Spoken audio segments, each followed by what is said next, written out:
जय हिंद साथियों, कैसे हो आप लोग।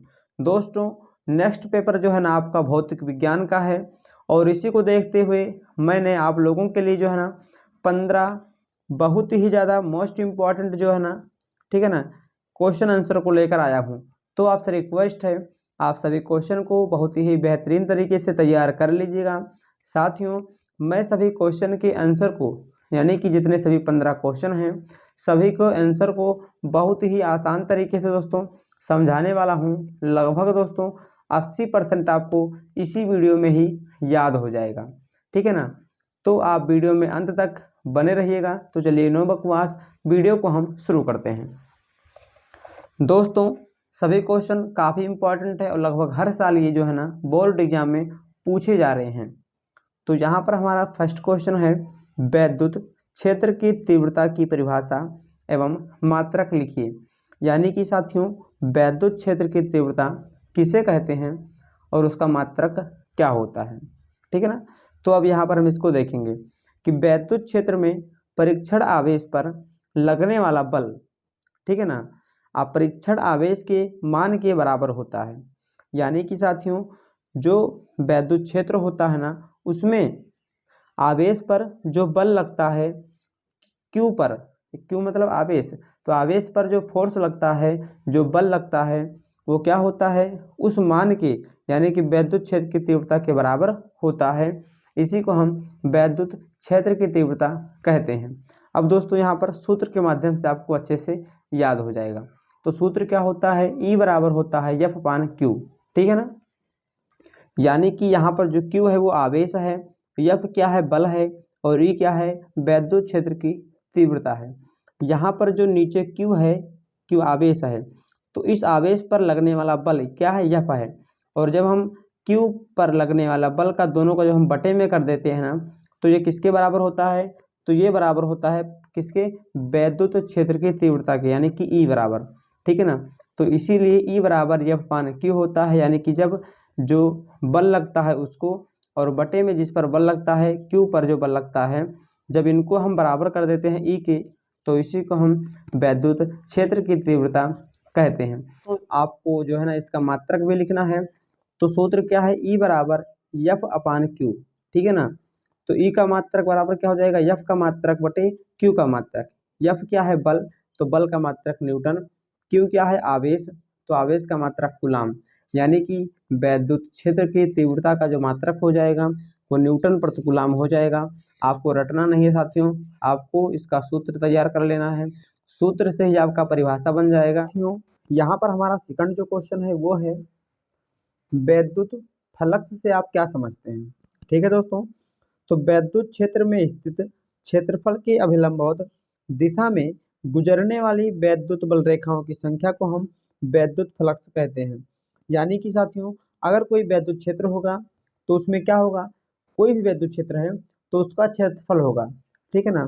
तो किसी भी वैद्युत क्षेत्र के क्षेत्रफल में उसके अभिलंबवत दिशा में जब वैद्युत बल रेखाएं गुजरती हैं, तो जितनी गुजरती हैं उन्हीं की संख्या को हम वैद्युत फ्लक्स कहते हैं, ठीक है साथियों। एक बार फिर से देखिएगा कि जो वैद्युत क्षेत्र होता है ना, तो उसका कोई क्षेत्रफल होगा और उसी के क्षेत्रफल में वैद्युत बल रेखाएं गुजरती हैं इस प्रकार से, ठीक है ना, इस प्रकार से गुजरती हैं।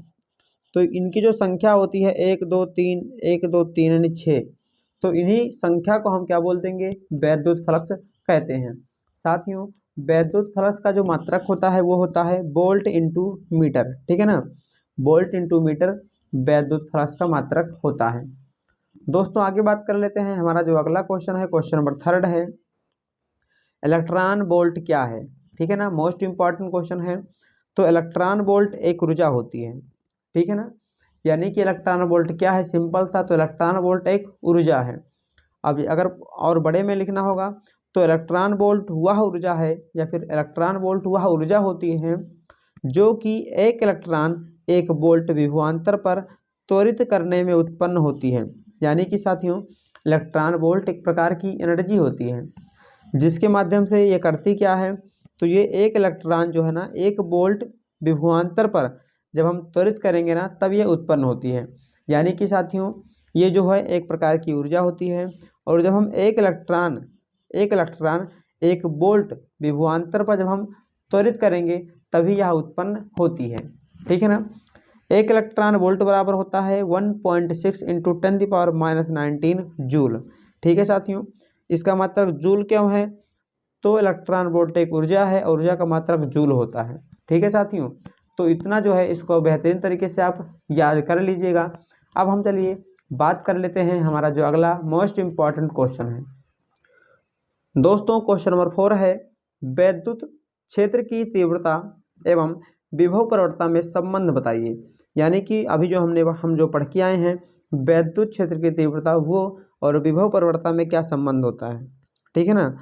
तो यहाँ पर दोस्तों क्या करना है, आपको सिंपल सा जो है इसे आपको सबसे पहले इसका आपको डेफिनेशन पढ़ना है। तो दूरी में होने वाले परिवर्तन के सापेक्ष विभव में परिवर्तन की दर को हम विभव प्रवणता कहते हैं। यानी कि साथियों दोस्तों सिंपल सा इसका मतलब है कि दूरी में जो परिवर्तन होता है ना उसी के सापेक्ष जब विभव में परिवर्तन होता है तो उसी के दर के उसी के जो बटा होता है ना उसी को हम बोल देते हैं विभव प्रवणता। यहाँ पर दिया है विभव प्रवणता बराबर, ठीक है ना, विभव में परिवर्तन बटे दूरी में परिवर्तन। डेफिनेशन में भी यही लिखा है और इसको अगर लिखेंगे तो विभव में परिवर्तन यानी बी हो जाएगा, इसको माइनस में लिखते हैं, और दूरी में परिवर्तन क्या हो जाएगा यहाँ पर एक्स या फिर आप डी इसको बोल सकते हैं। ठीक है साथियों, अब वैद्युत क्षेत्र की तीव्रता और विभव प्रवणता में क्या संबंध होता है? तो दोस्तों होता है ई क्या होता है? अभी हमने आपको बताया है कि ई जो है वो वैद्युत क्षेत्र की तीव्रता है। तो ई बराबर जो होता है, ठीक है ना, वी बटे एक्स होता है। यही दोस्तों क्या है उसमें संबंध है। यानी कि इसका जो सूत्र होता है ना ये बराबर होता है, किसके बराबर होता है? ई के बराबर होता है। ई बराबर क्या हो जाएगा, यहाँ पर माइनस है तो माइनस रहेगा, माइनस वी अपान एक्स। ठीक है साथियों, यहाँ पर हमारा अगला क्वेश्चन है अपवाह वेग, जिसे हम अनुगमन वेग भी कहते हैं।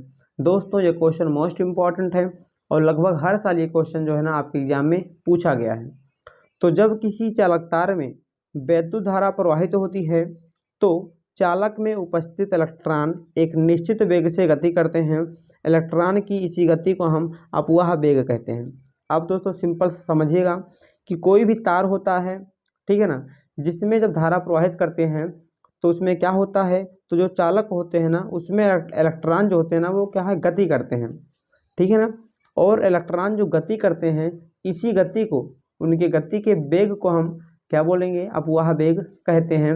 सिंपल सा मेरे प्यारे साथियों, आपको रटना बिल्कुल भी नहीं है, आपको ऐसे समझना है कि कोई मान लीजिए ये कोई तार है, ठीक है ना, तो ये अगर इसमें आप करंट प्रवाहित करेंगे तो क्या होगा, इसके अंदर जो इलेक्ट्रॉन होंगे वो भागेंगे, और इलेक्ट्रॉन जब भागते हैं यानी वो जब वो वेग करते हैं तो उन्हीं के वेग को हम क्या बोलेंगे, अपवाह वेग, जिसका दूसरा नाम अनुगमन वेग भी होता है। ठीक है ना।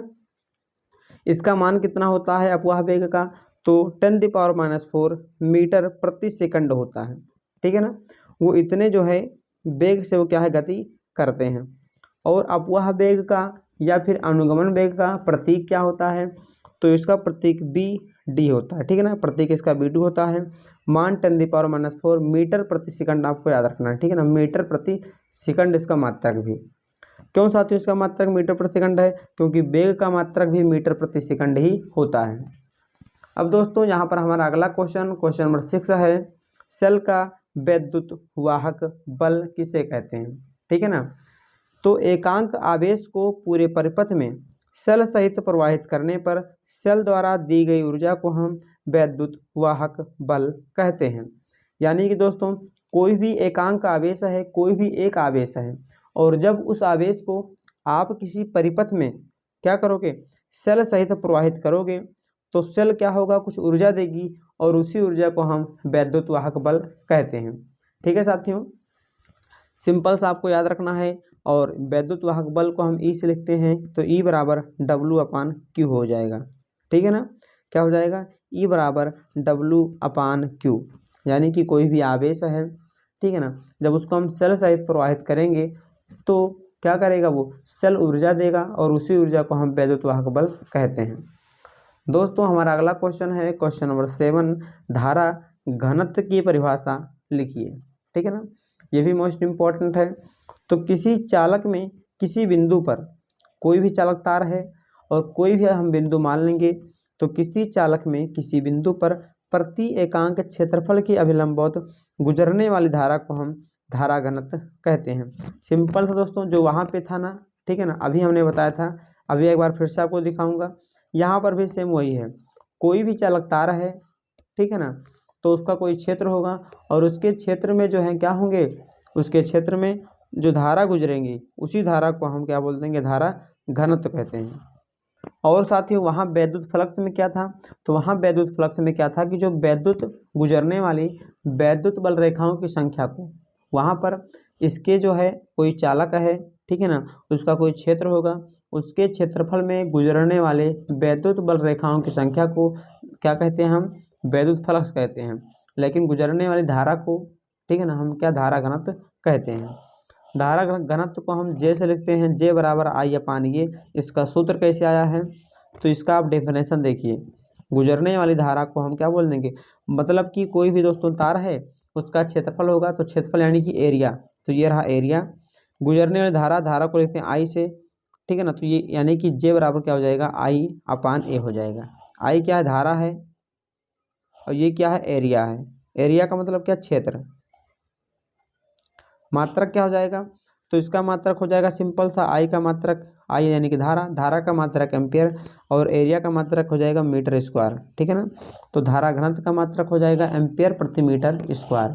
दोस्तों आशा करता हूँ कि इतना जो है ना आप बहुत ही बेहतरीन तरीके से समझ के होंगे।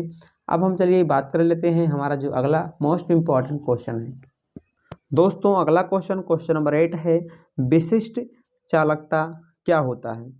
तो विशिष्ट प्रतिरोध के व्युत्क्रम को हम विशिष्ट चालकता कहते हैं, ठीक है ना।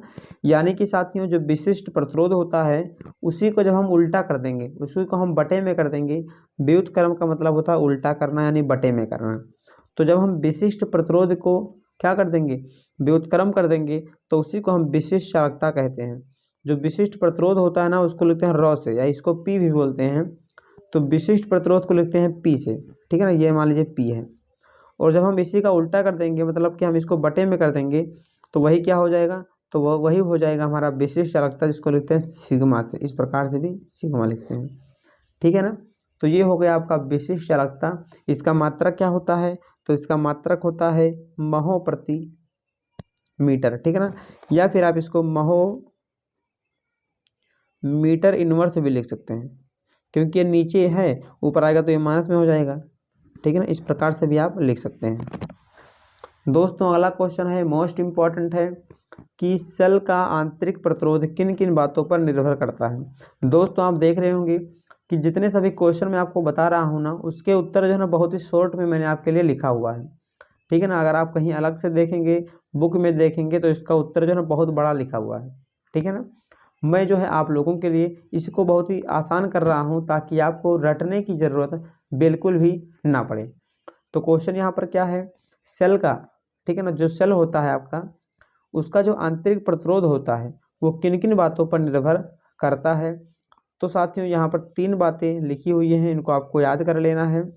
यानी कि जो सेल का आंतरिक प्रतिरोध होता है वो दूरी के अनुक्रमानुपाती होता है, ठीक है ना। अनुक्रमानुपाती का मतलब क्या हुआ, इस प्रकार से होता है। यानी कि अगर अनुक्रमानुपाती का मतलब सिंपल था दोस्तों क्या है, अगर दूरी बढ़ेगी तो आंतरिक प्रतिरोध भी बढ़ेगा। और दोस्तों जो सेल का आंतरिक प्रतिरोध होता है वो क्षेत्रफल के क्या होता है, व्युत्क्रमानुपाती होता है। व्युत्क्रमानुपाती मतलब 1/, इस प्रकार से रहेगा। इसका मतलब क्या है, अगर आंतरिक प्रतिरोध बढ़ेगा तो व्युत्क्रमानुपाती का मतलब हो जाएगा क्षेत्रफल घटेगा। और थर्ड क्या है, सांद्रता के अनुक्रमानुपाती, यानी कि अगर सांद्रता बढ़ेगी तो आंतरिक प्रतिरोध बढ़ेगा, या फिर आंतरिक प्रतिरोध बढ़ेगा तो सांद्रता भी बढ़ेगी, ठीक है। पहले साथियों आपको सिंपल सा तैयार कर लेना है कि सेल का आंतरिक प्रतिरोध जो है ना निम्न बातों पर निर्भर करता है, जैसे कि दूरी के अनुक्रमानुपाती या फिर समानुपाती होता है, क्षेत्रफल के व्युत्क्रमानुपाती होता है, और सांद्रता के अनुक्रमानुपाती होता है। दोस्तों यहाँ पर हमारा क्वेश्चन नंबर 10 है, एक धारामापी को वोल्ट मीटर में कैसे बदलते हैं। तो श्रेणी क्रम में उच्च प्रतिरोध, ठीक है ना, लगाकर। यानी अगर कोई भी धारामापी है, अगर उसको आपको वोल्ट मीटर में बदलना है तो आपको क्या करना पड़ेगा, उसको श्रेणी क्रम में लगाना पड़ेगा, ठीक है ना। और कैसा प्रतिरोध होना चाहिए, तो हाई रेजिस्टेंस पे आपको करना पड़ेगा। अब साथियों चलिए अब हम बात कर लेते हैं हमारा जो 11 क्वेश्चन है और मोस्ट इम्पॉर्टेंट है। दोस्तों आशा कर रहा हूँ कि आप सभी क्वेश्चन को जो है ना बहुत ही बेहतरीन तरीके से समझ रहे होंगे। दोस्तों अगर आपको इसका PDF भी चाहिए, ठीक है ना, अगर आप चाहें तो इसका आप स्क्रीनशॉट भी ले सकते हैं, लेकिन अगर आपको इसका PDF चाहिए तो आप हमारे जो चैनल पे जाइएगा, ठीक है ना, वहाँ पे हमारा नंबर लिखा हुआ है, उस पर मैसेज करके इतना लिख दीजिएगा, ठीक है ना, कि फिजिक्स इम्पॉर्टेंट क्वेश्चन PDF, तो मैं आपको सेंड कर दूंगा, ठीक है ना।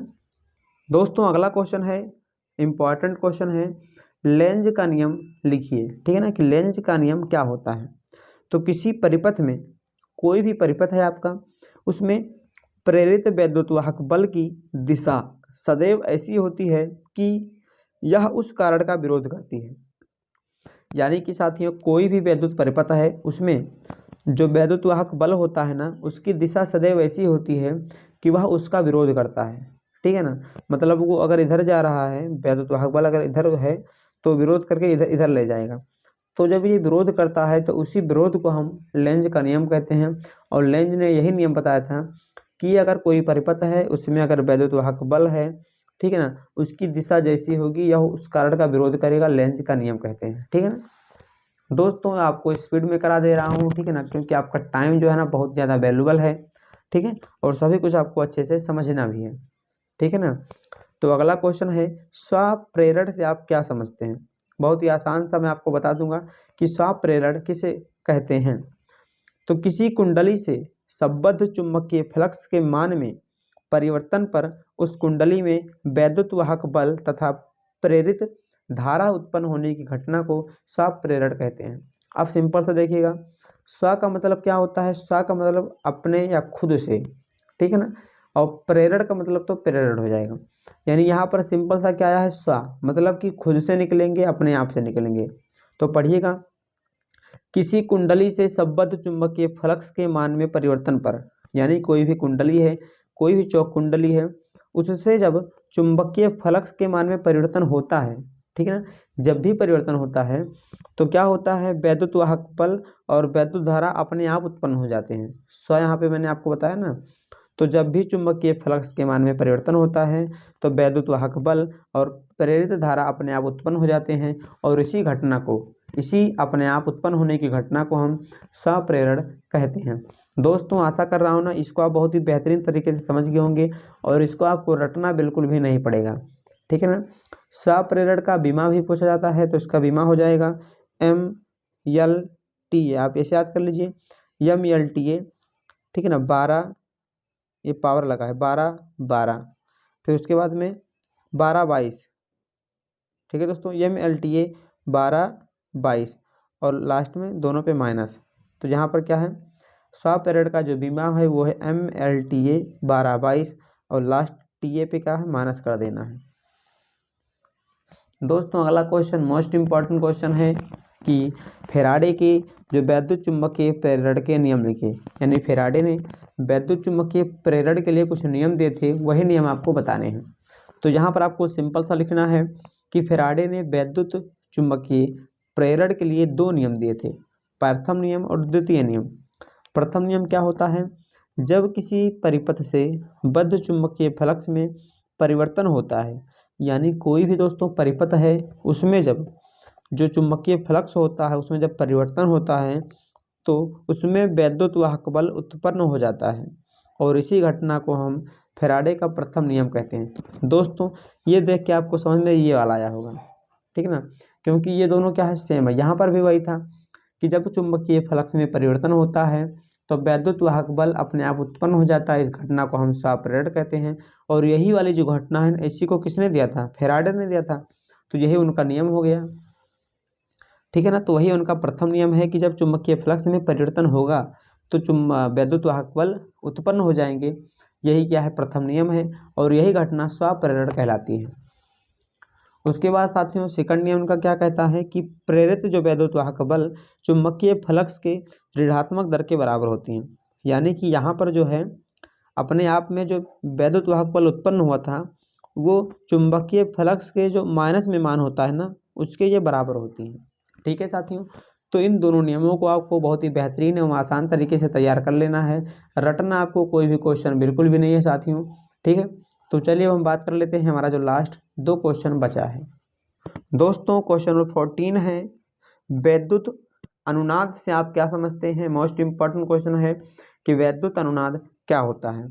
तो किसी वैद्युत परिपथ की वह स्थिति जब किसी विशेष अनुनादी आवृत्ति पर उस परिपथ जो होता है ना, उसके प्रतिबाधाओं के मान शून्य हो जाते हैं, तो उसी को हम वैद्युत अनुनाद कहते हैं। यानी कि साथियों, वैद्युत अनुनाद एक प्रकार की ऐसी क्रिया होती है जब कोई भी परिपथ हो, ठीक है ना, उस परिपथ की ऐसी स्थिति आ जाए जब क्या हो, अनेक या फिर विशेष अनुनादी जब आवृत्तियाँ होती हैं, जो फ्रीक्वेंसी होती है, उस पर जब प्रतिबाधाओं के मान 0 हो जाते हैं, ठीक है ना, तो उसी को हम वैद्युत अनुनाद कहते हैं। दोस्तों अगला question, last question, question number 15 है, भंवर धाराएं क्या होती हैं। मोस्ट इंपॉर्टेंट क्वेश्चन है साथियों कि भंवर धारा क्या होती है। तो सिंपल सा आपको तैयार कर लेना है कि भंवर धारा को 1875 ईस्वी में फोको ने दिया था। किसने? फोको, ठीक है ना, फोको 1875 में। जब किसी चालक वस्तु से संबद्ध चुंबकीय फ्लक्स में परिवर्तन होता है तो उसमें धारा उत्पन्न होती है जो संबद्ध फ्लक्स के परिवर्तन का विरोध करती है। यही धाराएं भंवर धाराएं हैं दोस्तों। जो शॉक प्रेरर है और फैराडे का प्रथम नियम है, ये इसी से मिलता जुलता है। कौन सा? भंवर धारा। वहाँ पर वही था कि जब चुंबकीय फ्लक्स में परिवर्तन होता है तो धारा उत्पन्न होती है और ये जो है उसके परिवर्तन का विरोध करती हैं। मतलब कि ये विरोध करते हैं कि तुम उत्पन्न क्यों हो गए, उसमें जो परिवर्तन हुआ है उसी का ये विरोध करती हैं। यही है, क्या है दोस्तों, यही भंवर धाराएं हैं। क्यों? क्योंकि इनकी जो धाराएं होती हैं वो चक्करदार होती हैं, ठीक है ना, चक्करदार होती हैं, इसीलिए इसे भंवर धाराएं कहते हैं। दोस्तों आशा करता हूँ कि आप सभी क्वेश्चन को, ठीक है ना, जितने सभी क्वेश्चन आपको बताए हैं 15 क्वेश्चन, उन सभी के आंसर जो हैं आपको बहुत ही बेहतरीन तरीके से समझ में आ गए होंगे, ठीक है ना, और हद तक आपको याद भी हो गया होगा। क्योंकि साथियों ये क्वेश्चन शार्परेटर वाला और फैराडे का प्रथम नियम से तो बिल्कुल सेम लग रहे हैं, ठीक है ना। तो आशा करता हूँ कि आप बहुत ही बेहतरीन तरीके से समझ गए होंगे। अगर आपको वीडियो अच्छा लगा हो तो वीडियो को लाइक करके दोस्तों में शेयर जरूर करिएगा। और कल के बाद आपका पेपर है परसों, यानी कि बहुत ही बेहतरीन तरीके से करके आइएगा, ठीक है ना। और सुबह ही आपको बहुत ही इंपॉर्टेंट क्वेश्चन के वीडियोस मिलते रहेंगे जब तक आपका एग्ज़ाम नहीं हो जाता है, ठीक है। तो आज के लिए इतना ही, फिर मिलते हैं नेक्स्ट वीडियो में। तब तक के लिए जय हिंद, वंदे मातरम, जय माँ सरस्वती।